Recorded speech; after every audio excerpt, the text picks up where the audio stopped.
Hi, my name's Dominique, and together with my team, we produce the content for our weekly Swisspreneur episodes. I hope you enjoyed today's show. That's in the end like where the whole magic lies in the end, to really have a community and keep it going and interact with them.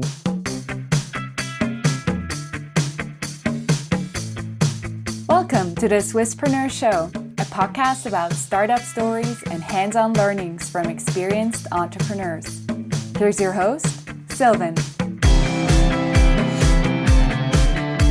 Nicholas, welcome back to the second episode of Swisspreneur. It's a pleasure to have you here again. I'm glad to be here. Thank you, Sylvan. Today, we're going to talk about hacking the game of bootstrap marketing, a very fancy and catchy title. So let's jump right in. What common mistakes do you see of Swiss startups when it comes to their bootstrap marketing game? Well, they don't focus on the right thing to invest in, especially when it comes to marketing. I believe too many brands or startups first try to invest too much into the whole branding thing rather than just acquiring customers. And that's why I believe what you should do is, if you have to bootstrap something, is not to follow the standard sales funnel of doing first branding, investing, and then at some point the customers come and you retarget and blah, blah, blah, blah. You should turn it the whole pyramid thing, or that it's then a pyramid, and focus on products, just acquiring customers. And then only afterwards you should focus on the whole branding aspect. And that's what we did. We just showed ads in the beginning with products, acquired customers very cheaply, and then started to only do the whole branding thing. That's one thing. We're also focusing on the wrong things. I think also many many brands or startups, they try to pay, 3,000-4,000 francs for a good lawyer in the beginning. They pay a few thousand francs for agencies, and they should just do it themselves. That's what we did. Do everything ourselves. Or even when it comes to the GTC, general terms and conditions, I think many people would disagree with me that it's a good idea, but we just copied the ones from a shop and slightly adjusted it for us instead of just paying 1,000 to 2,000 francs to do something like that. So yeah, these are just 2-3 things that I think are super important to do in the beginning. Do everything yourselves. Really be careful when you spend the marketing. Do performance marketing. Only do marketing where the return comes back. I think that's really important. I think this also shows really the bootstrapping mindset that you just described. So let's focus on the performance marketing part there for a second. So how do you actually find out which channel is giving you the right return that you should continue and that it's the right fit for you? I just have to test it basically. But there's so many experts out there that are great in things. Even people that many people know, like Gary Vee, or there's social media experts for LinkedIn, TikTok, Snapchat, Facebook, Instagram. You just have to read the blogs. It's already in the internet. So the question you just asked me, you just have to Google it. And for sure, there's 10 blogs writing exactly about that topic. And in the end, you have to figure it out for yourself, because in the end, different products work different on different platforms. Mm-hmm. That's how it is. Testing and just looking what experts say. And if you're not sure, just ask someone. Google the keyword social media marketing on LinkedIn, or put it on LinkedIn, and then just write the first 10 people, and then for sure someone will give you a good answer. So I'm glad that we can ask you today. Let's focus, zoom a step back. So you want to focus on this performance marketing aspect where you actually can convert to paying clients and not have to wait for that, like in branding, for 6 months or so. So what marketing channels should you focus on there? What marketing channels can you actually test out and use for your purposes then? Well, do you talk about specific channels? Well, for us, Facebook and Instagram are still working very well. They're still the place where you spend the most money on. The return is still pretty good. However, we reach higher returns on platforms such as Pinterest and Snapchat, but we cannot scale it as much. For example, Pinterest is amazing. It works super well, super underpriced in my opinion. But it's more like a search engine rather than a social media thing. That's why, because there's only a limited amount of users and search requests on there, you cannot spend 5,000 francs a day there and expect the same return, even if you go even higher and higher and higher. Right. But the mix is then important. Snapchat is also still crazy underpriced. We have a CPM of, let's say, 70 cents, which means to reach 1,000 people or have 1,000 impressions, we pay 70 cents. So we had days where we spent a few $100s and reached had 1 million impressions in Switzerland. I was like, that's insane. So we now use these channels with a cheap CPM more for branding, with at least a return of 1. And Facebook and Instagram more for the lower funnel stuff, for the whole retargeting thing. And Google and YouTube also works pretty well.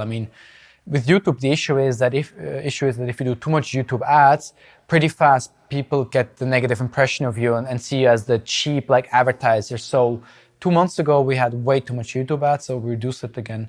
So you have to add frequency. Yeah, there's many things you can do. But that's good. We want to talk about the details. So how did you realize that you were actually doing too much YouTube ads? Were people complaining or what happened? People were complaining. That was the most important thing that we realized. There's always people complaining. But when it increases, then you see that there's a trend. And also you can see how the frequency is of like how many times an ad is shown to one single person on average. Yeah. And if that goes above 5, then you should start thinking yourself that you should change the creative to something different. So I think that's for us a little bit the number, like 5 times. And you just have to like look at that. Or else also if the watch rate goes down, if the performance goes down, these are all like signals that maybe you should change the ad, maybe it's too much, maybe it's the wrong target group, and you should also set up frequency caps, I believe, which means that you tell in the campaign, it should only be shown 3 times a week to the same person. Okay. Yeah. That way you can control that a bit better, right? Yeah. So let's talk about the other channels that you mentioned. Now we talked about YouTube, but you also mentioned Google, Facebook, Instagram. What do you do specifically on these channels? Like what kind of ads do you run, and are there different types of ads that you do? Probably yes, I guess. Yeah, different types of ads. We test also different things. For example, we tested a lot well-made videos versus not so well-made videos versus, for example, sometimes videos were just we speak, and it turned out that the ones where just we speak and say something worked the best. And we only tried that out also a little bit because of an emergency. Okay. We needed ads pretty fast, so we're like, okay, let's just film us and we just say it. And then in the end, it turned out, we also tested them, and in the end, it turned out that they worked better than the well-done ads. And that was a learning for us. But I don't think that this works for everyone. Right. But in our case, it works because it showed somehow authenticity, trust, Swissness, credibility, sympathy, maybe. And now we're doing it more deliberately. But that's what you have to do. Test it out for yourself. Test out different target groups. Test out how it works best. And I think it's really about testing to figure out what works best for yourself. For example, right now we're testing out TikTok, also TikTok ads. We only have access to France and Italy and other countries, but not Switzerland yet. But we're already now testing out what works in general, like on TikTok for ads, for performance, for conversions, for sales. And when it opens in Switzerland, we're going to be the first ones on the first day investing it. We're still going to be underpriced and already knowing how it will work. And I think these are the things you have to do in order to, always get underpriced attention, or like pay for the underpriced attention and then invest 1,000 francs to reach 1 million people, basically. Right. Yeah. So you're looking for cheap real estate, I think, as Gary Vee would probably say. Yes, yes, but that exists also in social media, and not only social media, also in other things. But we also had fails. For example, I'm not sure if you know the app Yodel. It's Yodel. We also tried out ads on Yodel, and it really did not work out well. And we invested, I think, maybe 2,000 euros. And but now we know it doesn't work for us. We tested different like versions, ad versions. So is that for you like, okay, we will never try this channel again, or earliest in 1 year again? Or what does that mean for you if you find out that it's not working? We might try it again if the prices decrease, because all the perspective. If all places where we tried to have ads, if the prices are 100 times cheaper, all of them I would like to use. And it also depends on if the app gets more popular, bigger, if it's in new markets, if it offers new ad formats, because not all social media and whatever platforms have the same offers. For example, TikTok has something amazing at the moment, which is called top view ads. So when you open the app, then you see an ad, and you have this means every single person who opens the app on that day gets your soul kind of attention. The sound is also on. I think that's amazing, and that's why Yodel did not offer that, and also not other platforms offer that. So it also depends on that. Got it. And can you walk us through a test? If you do run a test of a new channel or of a new ad, where do you start and where do you end, and what's the time frame and budget that you usually use along that process? Well, you first have to know what you want to test. Do you want to test creatives, target group, platforms, whatever? So let's say, for example, we want to test like the creatives, like the pictures, videos, or whatever. I mean, then we try to find a good moment where it makes sense to test it. We also expect some sales. And we also look at the old results of the old ads, because always there's already some learning in that. And for example, next test we're going to do is now a test of us speaking to the camera. We want to know more what really works. So we're going to do it either woman is speaking, either me or a man is speaking, two people are speaking, a product is in the hands, a product is not in the hands, white background or a background such as like here. So we're going to test these versions against each other, and either they're all going to be the same or they're going to be differences. And then when we have differences, let's say 2 ads are the best ones, we might test these 2 again, and then we know what works best. And I mean, time frame, I mean, it's difficult to say. It really depends on the budget. If you invest 10,000 francs, you can have a result in 12 hours. But if you invest less, then it's obviously longer. However, I would recommend to like test it, depends on the budget, 1 to 4 weeks. That they also have different days, different news, different weather, different whatever, because weather affects performance like crazy. For example, now the weather is getting better. Now we increase our budget for our swimmer ads. When the weather gets worse, I tell the people, please decrease it. So there are many variables that actually play an important role in the performance of the ads, and it's probably not possible to always fully control them, like the weather. Yeah. When do you then realize that something is actually working? Do you compare that to your historical data and then see, okay, this is better, that's something that we want to implement or continue using? Or how do you then decide whether this is a successful ad test or not?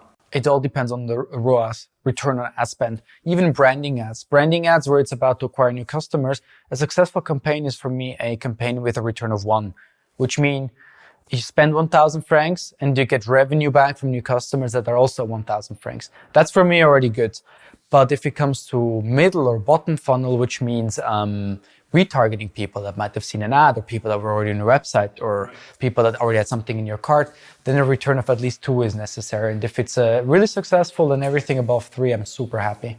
Because as a brand, you can also do retail, and in retail in Switzerland, you have like 50-50 margin, basically. You give away 50% of the whole price of the margin. So if you have a return of 2 on Facebook, it means if you sell a product for 100 francs, you give away 50 francs to Facebook. So everything above 2 is already better than retail in Switzerland. And that's how I think, yeah.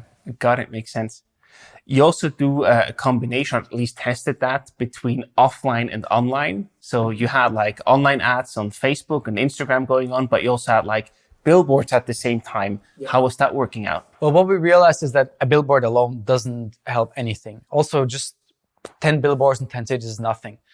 But if you combine it together with online ads, influencer marketing, whatever, if you have the mix, then it's really a accelerator of the whole branding and realization effect, because someone might see the ad in the train, then, I don't know, here's a Spotify ad of you, and then sees the billboard, and then you have the strong like perception. So if you really want to have awareness and people knowing about your brand, not just being a one-time purchaser, I think this whole mix is important in the end. So we do for Christmas, we always have a lot of like billboards on for branding campaigns we have, but for just now we want someone to see the billboard and buy the products, of course not, because that will not happen. Yeah.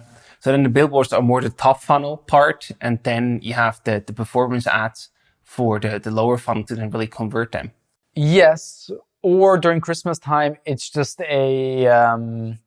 I think it gives us credibility. It remembers people on the way home that they could buy something from us. But the real trigger in the end is the social media ad or the YouTube or Google ad, I believe. Yeah, got it. Because then the buy is just 1 click away, basically. Yes. Yeah. And if you do have this online and offline component combined, how do you then measure the return on ad spend? I guess that this is not as easy as it is with a pure online setup. Yeah, that's extremely difficult. I mean, it's the same topic also with influencers. But how you can measure it is, for example, if you have a link, let's say nikin.ch/Aarau, if the billboard is in Aarau, and then you put a UTM parameter link behind it. With the UTM parameters, these are these ugly things that come in long links. You can then check in Google Analytics how many people really bought because of that.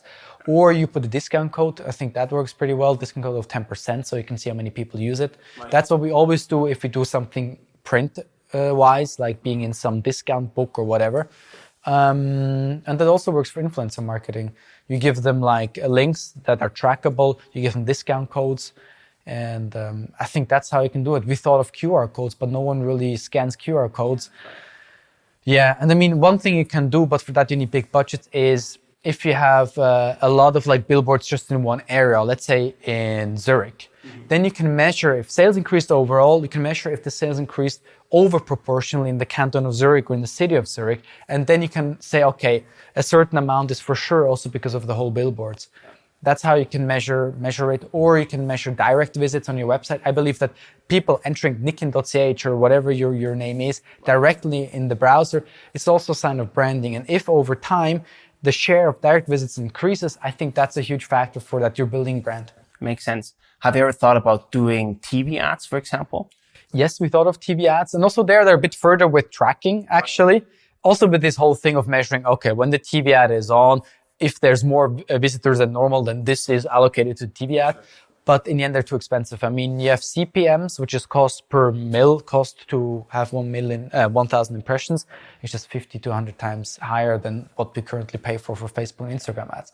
And that's why if I have to decide, I want my ad displayed 100 times on TV, or, I don't know, 50,000, 5,000, 50,000 times on social media, it's obvious that what we will choose. Yeah, easy choice.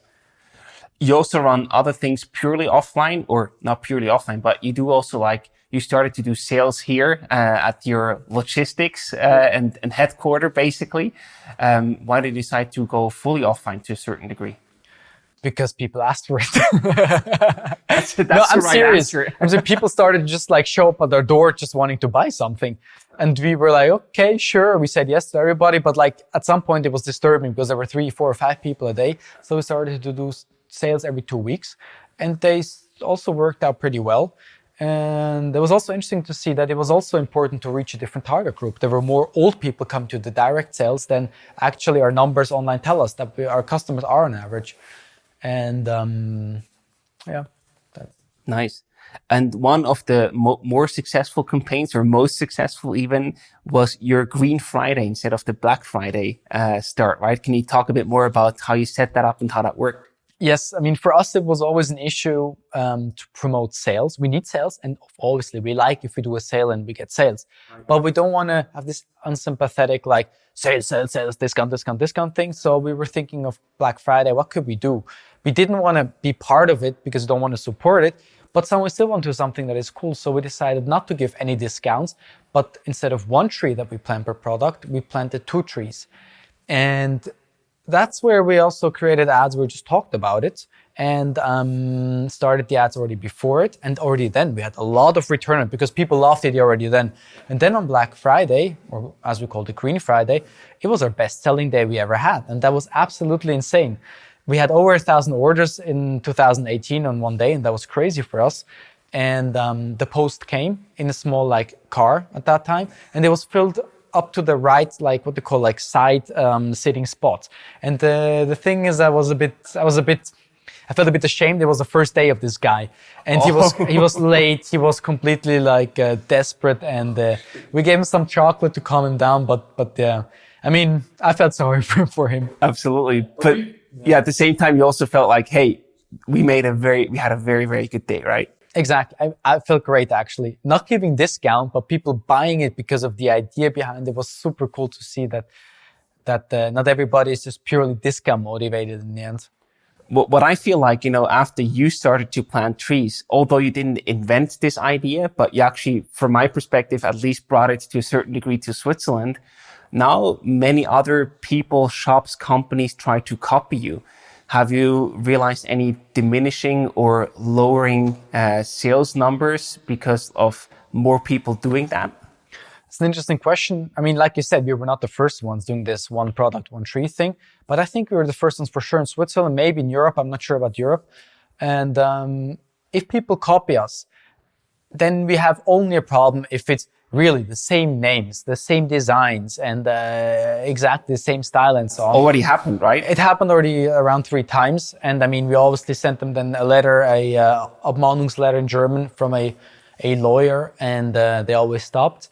But if other companies start planting trees and they also are a clothing brand, I think that's super cool. That's also part of the goal, to inspire people and to do more. So, and also from a business perspective, I think that helps us. If this whole awareness for tree planting is good, helps us because we're already a bit more established than these young brands. And I think it in the end increases our sales. So we're not seeing any problems in terms of there's more sustainable brands, there's more tree planting is fashionable. I think it really just helps us in the end. Plus, we think it's cool that there's a movement towards that. Absolutely. I think that's, again, a very authentic take from you. Well done. You know, people also talk about that you should generate specific content for every different platform. So Facebook is not the same as Instagram, and for sure not the same as TikTok. Is there like any general rule of thumb where you say these kind of content pieces, they work best on that platform, and so on? Is there anything that you could say about that topic? For sure. I think Facebook is now it's more important to get comments. So you have to write longer text. While on Instagram, it's more important of just some whatever caption where you ask a question or you tell the sun is shining. Or, I mean, you know what I mean? And there it's more about the visual and so on, I believe. And also it depends on the platform. Like us, we speak German on Facebook because the audience is purely German. On Instagram, it's still more international. You get also organic reach, more international through hashtags and so on. So we're English there. On LinkedIn, it's more a behind of the scenes thing, telling the story of what we're doing more from a business perspective. TikTok is just some silly videos or some nice videos of someone with nicking in the nature and some sound. Snapchat, we killed Snapchat actually in January. We stopped doing it because you have no chance to grow, not no chance, but it's difficult to grow organically. There was just too much effort for the output. Yes, and YouTube is also something where you have to put a bit more quality into it. You have to have these thumbnails. These are super important. YouTube SEO is important. I mean, YouTube is the second biggest search engine in the world. So you should not forget about writing a text, putting in links, using hashtags. Many people forget that and nothing happens. And yes. And I mean, more tips is just follow trends. I mean, on TikTok, there's challenges. You have to just consume the content yourself. The platforms are changing. 3-4 years ago, 25-year-olds were still mostly on Facebook. Now it's more a platform of our parents, I believe. Right. I mean, I'm not that much on it anymore. Instagram organic reach is declining. So I think it's less important what hashtags you use.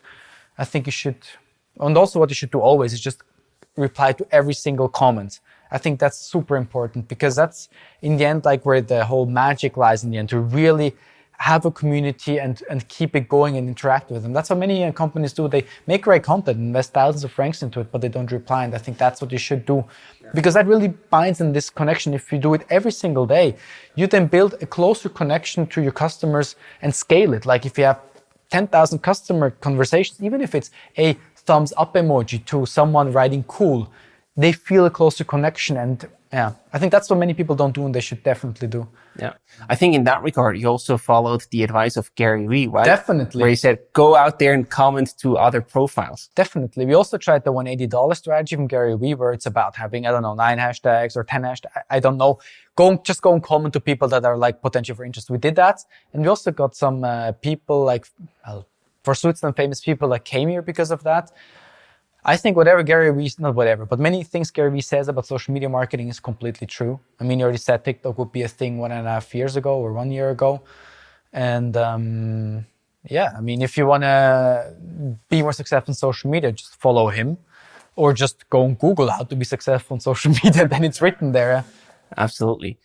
One of the biggest challenges when doing social media ads is the scaling part, right? So you see something is working well, then you like to invest more budget into it. But at the same time, at a certain point, you probably also get lower results because there's more competition whatsoever. So can you maybe talk a bit more about how to successfully scale social media advertising and what the challenges along the way are? Mm-hmm. Well, first of all, you need to know how to scale your budget. A mistake that I did in the beginning is when a campaign was running well, I just doubled the budget. That was a huge mistake because how the algorithm works is it first needs 50 positive results. So if your goal is clicks, you need 50 clicks. And up to this point of the 50 clicks, the performance is like this. It's just like trying out what works or what works not. And only after these 50 positive results, be it clicks or sales, it learned. And then you have stable results. And then if you double the budget, you throw off the whole algorithm and it goes into a learning phase again. That's what I did so many times wrong. So what you should do is just scaling your budget 10 to 20% all 1 or 2 days. Or also basic things like if you change the text in your ad, it's also reset it again. So these are things you shouldn't do. But if you want to scale fast, then it's better to just duplicate your campaign and then double or triple the budget. However, then you need to be aware of that you have 2 campaigns bidding for the same spot. But I think it's still a better trade-off compared to like throwing off the optimizing algorithm. That's one thing. And also the thing is you always should use and try out the things that are underpriced or that are new. When something is new, it's underpriced. Like Insta story ads were underpriced for over a year and they're still super cheap.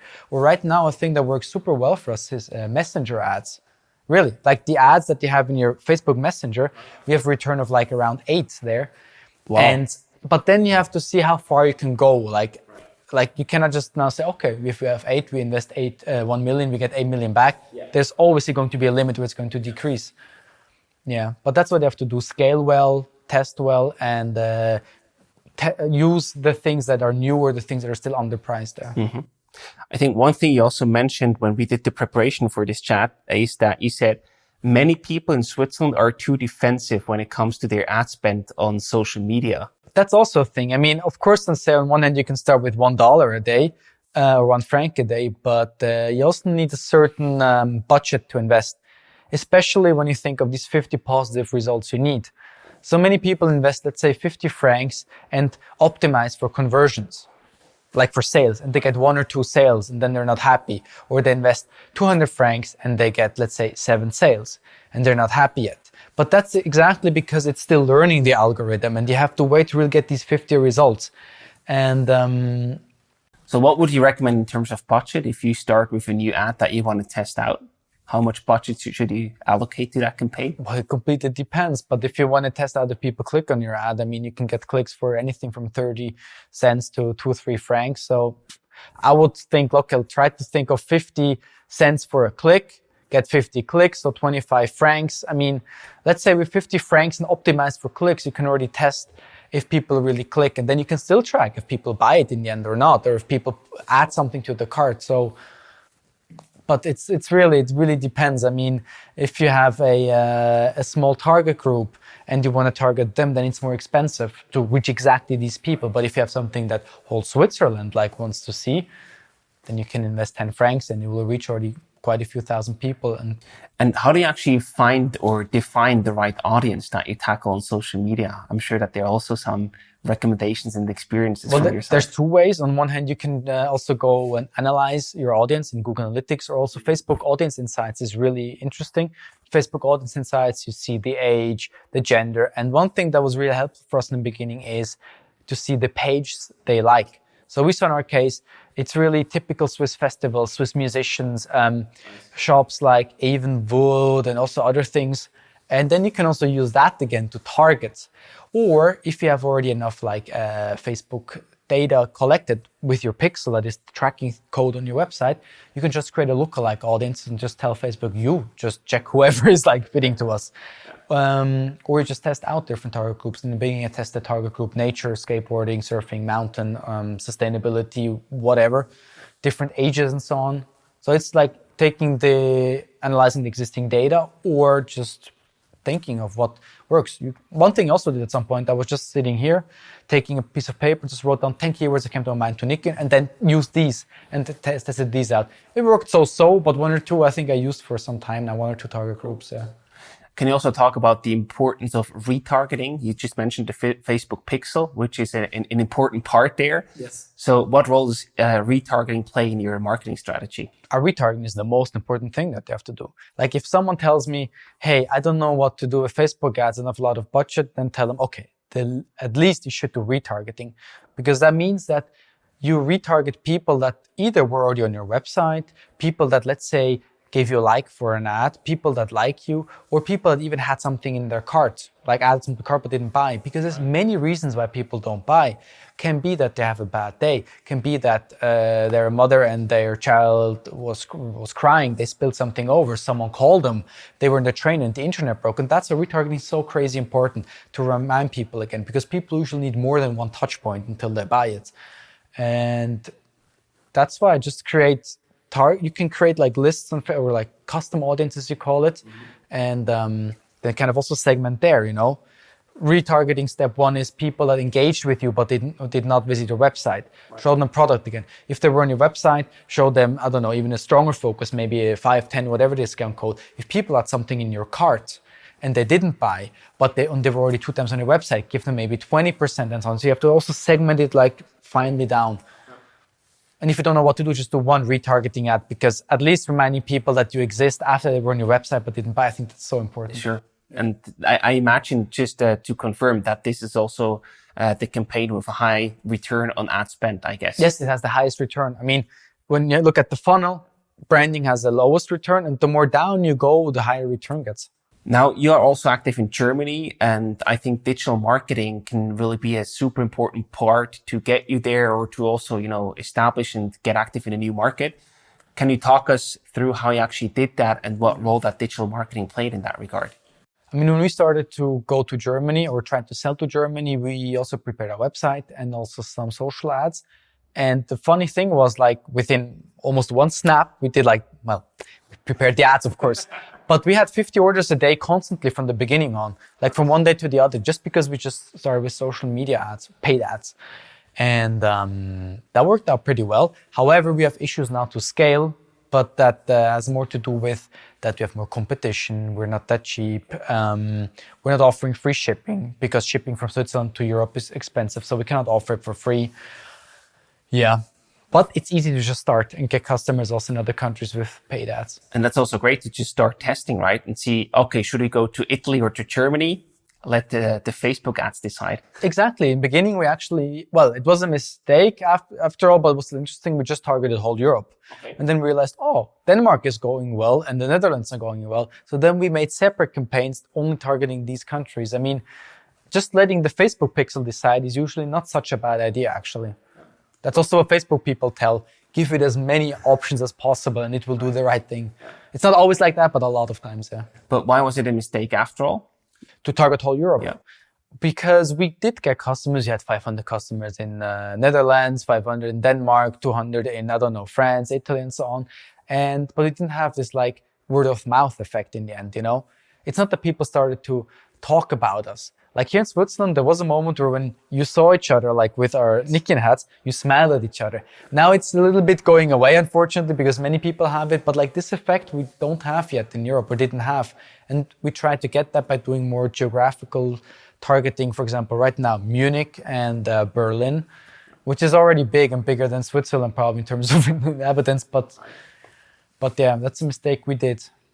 But if you have endless budget and you have investors and you don't have to be profitable from the beginning on, it might work with social ads, because if you have such a huge target group, the Facebook algorithm or Facebook in general can also give you super cheap results in the end. Right. But what also happened is we had, for example, 2 million impressions in Moldavia and so on, or in Ukraine, and they're like one sale. So these things also happened then a little bit. So then we had to exclude these countries and so on. But these are all learnings we had to do. Right. Yeah. Then that might be easier with a digital product, right? Where you just don't need to take care of the shipping and everything. But yeah, that's a different story. When you actually do the testing, you focus very much on the return on ad spend, obviously, but do you also formulate any hypothesis before you actually execute a new testing where you say, okay, this was reached, this was not reached, so that's what we learned? Or do you really solely focus on the return on ad spend? We focus on return on ad spend, on CPM, on watch rate. I think it's very important to see how long do people watch the video. Do 90% of the people stop the video within the first 3 seconds or not? I think this is super important to see if people are interested in it. Engagements are also important, and click-through rate is important. I think the click-through, because click-through rate means how many people clicked on the ad of all the people that saw it. And I mean, if the click-through rate is low, it means it's not like appealing to the target group, or the ad is not appealing. And if it's high, then it means it's an appealing ad and people are convinced to click. So it should be at least 1%, I would say. And at least in our case, so we look at that. We look at the CPM, we look at the return, at the watch rate. I think these are important things. But we don't formulate it has to be at least that or that or that. Just from the past, we know what is good and what is not. And do you also do anything to get, I know the platforms are working very well for you, but eventually they will get more expensive in the long run, or as you say, they're underpriced right now. Maybe they get rightly priced. Do you also do anything to, get more independent of these platforms and to have like your own marketing channels? Well, we have a huge customer email newsletter lists, like altogether around 100,000 people. Wow. And that works super well whenever released. Newsletter is so important. And we're collecting newsletter or like sign-ups upon like the first visit. We also started with push notifications in the browser. That also works well. We did not want to do it because we felt like it's too pushy, but that works well. So we tried to build up our own channels where you can push something to people. And what do you then push to them? Do you push a new product release, or what do you actually tell them? Well, if they had something in their cart and they didn't buy it, then we tell them. But also new product releases, or if something is on discount. It's more like of a sales thing then. But I think important is to like just be very widely spread. Because there was a point where Facebook blocked us because our ad was declined for the third time because the credit card didn't have enough funds on it. And then they said, you're blocked. And I felt like, okay, gosh, now we lost the most important thing and didn't want to have this dependence anymore. We still have it a bit, I have to say. And then like went to Google, YouTube, and now we're even more broad. So I think you have to test different channels from the beginning on that you're able to switch. Yeah. But in the end, if something works so well, I mean, you're obviously dependent on them. I mean, Google and Facebook have a lot of power. You already mentioned your favorite tools, and I think they were very marketing focused in the first episode. Mm-hmm. So what I would like to focus on for this last part here is some best practices on how to bootstrap. I know that this has been a huge part of your success, as we discovered in the first episode, but maybe you can just share some more things about, what actually helps you to successfully bootstrap.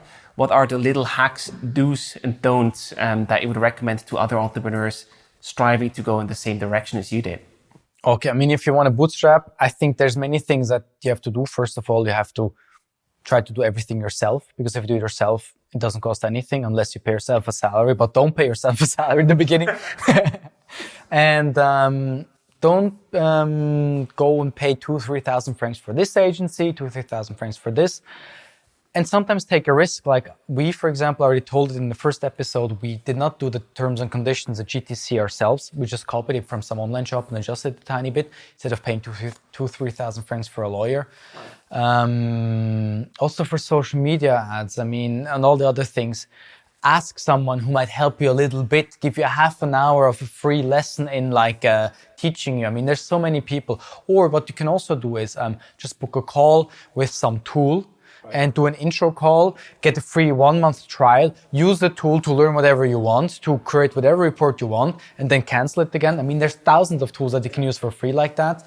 Or also talking to agencies. I mean, a lot of times I had experience, we wanted to have some consulting from someone, but most of the questions were already answered in the pre-call that didn't cost yet. So do a lot of, I mean, it sounds a little bit, yeah, I'm sorry to say, but this helps if you really, really, really, really need it, or just be honest about it, and then you will see how many people want to help. This is what you have to do. You have to like go minus on your credit card, private credit card sometimes. I had to backnick in a lot of times with my private credit card. We had to pay invoices late, sometimes on purpose. Once even someone almost like, what do you call it, betreiben us, like they sent the guy to collect the debt almost. Yeah, exactly. And that is very important. But you never paid like salaries of employees late or any of that sort to No, have no, more this runways. Was super important for us. Like of people that we hired, we always paid it on time, every single time. I think that was for me a no-go to pay salaries late. I mean, this...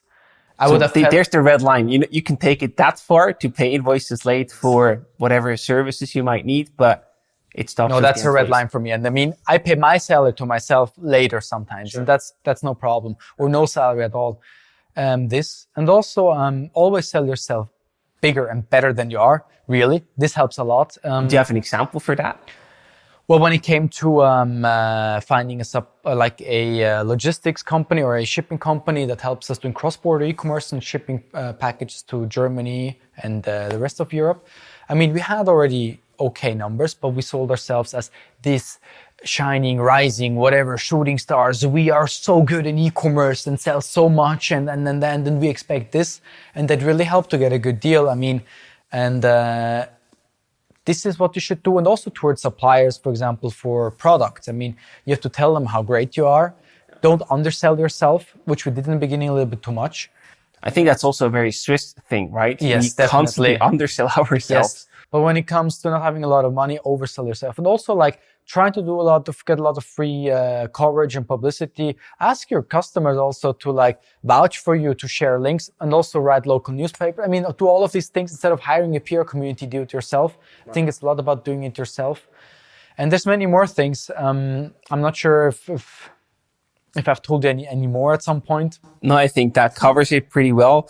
There was just one more thing about the stock management. So we already slightly covered that in the beginning, in the first episode, but that's a very important part for your business model, right? Yeah, I mean, as a clothing brand, most clothing brands have the stuff on stock 3 to 6 months before it actually is launched to send it to influencers, to take pictures, do this, to do that. But that's expensive. It's totally expensive.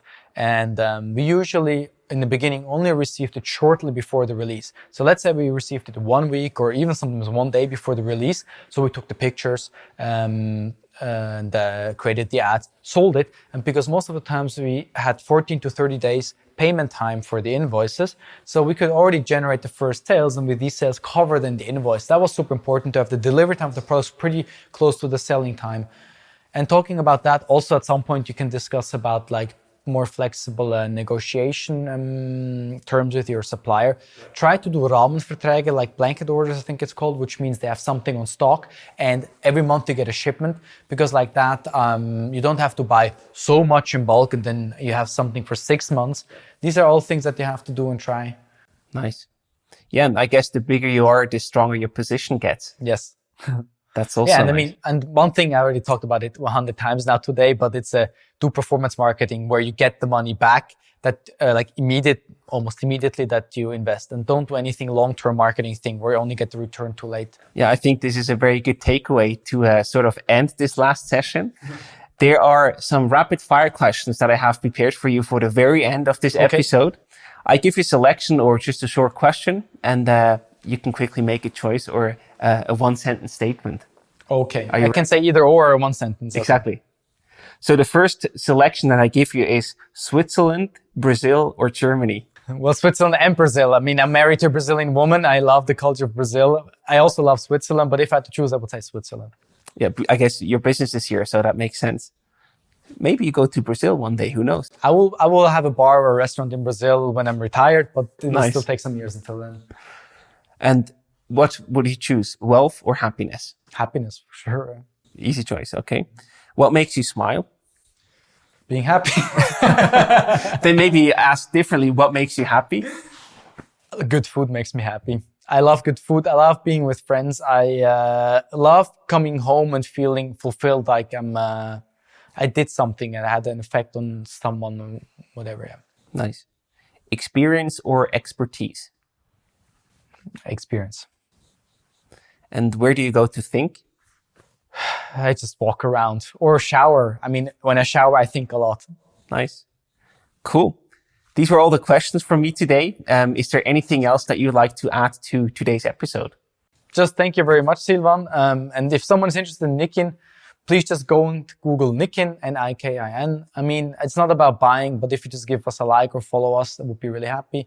And thanks for the cool Swisspreneur episodes. I love to watch them. Awesome. Thank you so much. It has been a pleasure talking to you. All the best of success. And I'm sure that we're going to read, hear, and see much more from you guys. Thank you, Silvan.